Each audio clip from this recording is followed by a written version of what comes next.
continue à vous parler de cette gauche, de cette union des gauches. Bienvenue dans votre rendez-vous derrière l'image. On prend le temps de décrypter l'info à partir de photos qui font sens en votre compagnie. Stéphanie Trouillard aujourd'hui. Bonjour Stéphanie. Bonjour Elisabeth. Une image que vous commentez aujourd'hui. Il est toujours question de cette gauche qui se mobilise. C'était le cas notamment dimanche soir au moment de l'annonce de la dissolution par Emmanuel Macron. Oui, alors j'ai choisi une photo qui a été prise au lendemain de l'annonce de la dissolution. C'est une photo qui a été prise le 10 juin lors d'une manifestation à Lille. Donc très vite après l'annonce de la dissolution et la poussée de l'extrême droite lors des élections européennes, il y a eu des appels à un rassemblement de gauche, notamment par le député de la France Insoumise, François Ruffin, qui a été le premier à utiliser ce terme de front populaire. D'autres membres de partis de gauche ont aussi invoqué ce passé. Donc on a vu ce slogan fleurir un peu partout dans des manifestations, comme sur ce panneau juste derrière moi. Et finalement, ce même 10 juin, cet appel a abouti à la constitution donc, d'un nouveau front populaire pour faire barrage à l'extrême droite. Et dans un communiqué commun, les différents partis de gauche se sont engagés à soutenir des candidatures uniques dès le premier tour des prochaines élections législatives. Voilà, ce Front populaire dont on parle beaucoup finalement ces derniers jours, il fait référence évidemment au passé, nous fait remonter une centaine d'années en arrière, il nous fait penser à cette coalition qui avait permis justement de prendre le pouvoir. C'était en 1936. Pouvez-vous nous rappeler peut-être comment elle s'était constituée à l'époque? Oui, donc on garde en tête l'année 1936, mais il faut revenir quelques années en arrière, au début des années 30. Alors à l'époque, l'union de la gauche était vraiment improbable. Les partis de gauche étaient particulièrement divisés. D'un côté, on avait les socialistes de la SFIO et de l'autre, le Parti communiste. C'était vraiment des frères ennemis.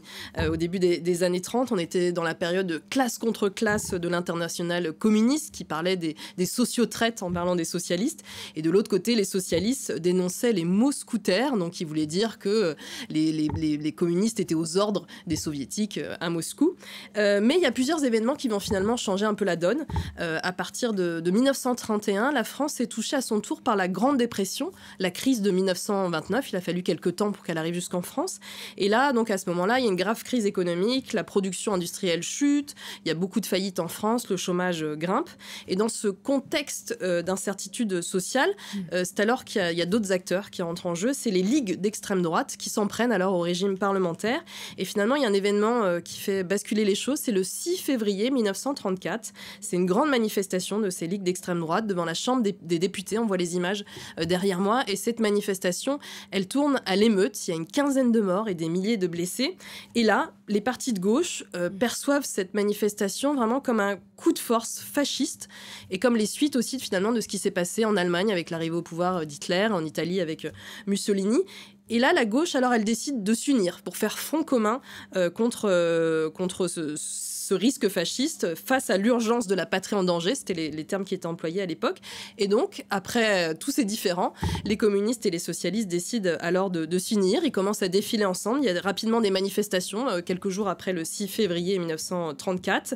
Et à partir du mois de juillet, les deux partis, la SFIO et le PC, signent un pacte d'unité d'action antifasciste. Et ils sont rejoints à ce moment-là par le Parti radical, qui lui était plutôt positionné centre-droit à l'époque. Et ils décident de se rassembler finalement tous ces trois partis sous la même bannière, et c'est là que le Front populaire se crée et se structure autour d'un slogan devenu célèbre qui est pain, paix et liberté. Voilà pour les origines de ce Front populaire qui finalement sont à recouper avec ce qui se passe aujourd'hui, des divisions au départ et une unité par la suite, une coalition qui va remporter une nette victoire aux élections législatives. Là on est en 1936, 386 députés sur 608 sièges à la Chambre des députés.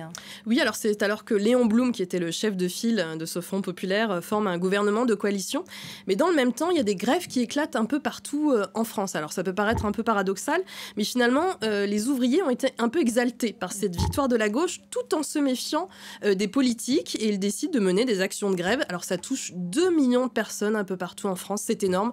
Les usines sont bloquées. On voit ça. On a des images incroyables derrière vous. Voilà, sur ces images incroyables de ces usines, de ces mouvements de grève, et finalement, il y a des négociations entre les syndicats et le gouvernement, et là, ça débouche sur les fameux accords de Matignon, avec des grandes avancées sociales. En moins de 2 mois, on vote la semaine de 40 heures, les congés payés, les conventions collectives.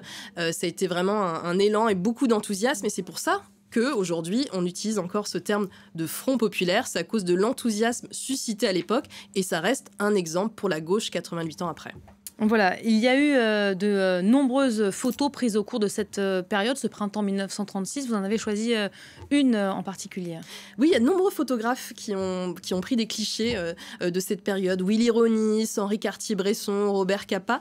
Et moi, j'ai choisi cette photo qui a été prise en mai 1936 dans une usine et qui vraiment montre l'allégresse. Ça a été des grèves joyeuses, si on peut dire, parce que dans les années auparavant, elles étaient violemment réprimées. Mais là, il y a eu cette espèce de mouvement de camaraderie. Il n'y a pas eu de violence particulière lors de ce front populaire. Et cette photo, on voit ces ouvriers danser dans la cour de leur usine, reflète bien cette époque. Vous avez retrouvé des images et aussi des témoignages de cette époque qui témoignent de cette incroyable atmosphère. C'était il y a 88 ans, donc on va écouter. Il y a un copain qui réparait les machines, qui est passé dans l'atelier, puis qui nous a dit « Tout le monde s'arrête à 1h. Chez Renault, ça je m'en rappellerai toujours, chez Renault, ils sont déjà arrêtés, il va y avoir la grève générale. » Et ça a duré au moins 1 mois. On voyait les femmes qui arrivaient avec leur petit paquet, qui passaient la nourriture par-dessus le grillage. Le climat n'était plus le même dans les entreprises. Entre le patron et les ouvriers, l'espèce de schlag, même s'il était que moral ou verbal, c'était fini. Bon, l'histoire, c'est pas totalement bien terminée. Il y a un bilan assez contrasté, mitigé pour ce Front populaire. Malgré tout, il y a une figure importante qui reste dans les mémoires. Elle est d'ailleurs citée pas mal en ce moment. C'est Léon Blum. Il a connu un regain de popularité ces derniers temps. Oui, de nombreux ouvrages, des expositions, un podcast qui a eu un grand succès sur France Inter. C'est vraiment la personne qui incarne aujourd'hui le Front populaire. Et j'ai retrouvé une archive sonore de Léon Blum qui date de mars 1938 où il a été rappelé au pouvoir finalement. En fait, il est resté qu'1 an à la tête du Front populaire jusqu'en 1937 et il a été rappelé au pouvoir en mars 1938. Et c'est à ce moment-là, dans cette archive sonore, où il explique finalement l'essence du Front populaire. Alors, on n'a pas le sonore, mais c'est pas grave. Léon Blum, qui était évoqué par le chef de l'État hier, le président Emmanuel Macron, qui déclarait qu'il devait sûrement se retourner dans sa tombe en pensant à ce nouveau Front populaire auquel fait partie la France insoumise, accusée, on le rappelle, d'antisémitisme en raison de ses prises de position controversées après les attaques du 7 octobre en Israël.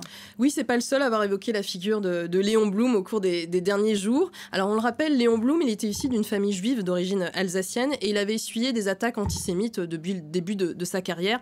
La plus violente a eu lieu lors de son investiture, finalement, lorsqu'un député, Xavier Vallat, qui s'occupera par la suite des questions juives à Vichy, avait déclaré que la France, vieux pays gallo-romain, allait être gouvernée par la première fois par un juif. Donc voilà, beaucoup de personnes ont évoqué ces derniers jours la figure de Léon Blum pour critiquer la présence de la France insoumise dans ce Front populaire.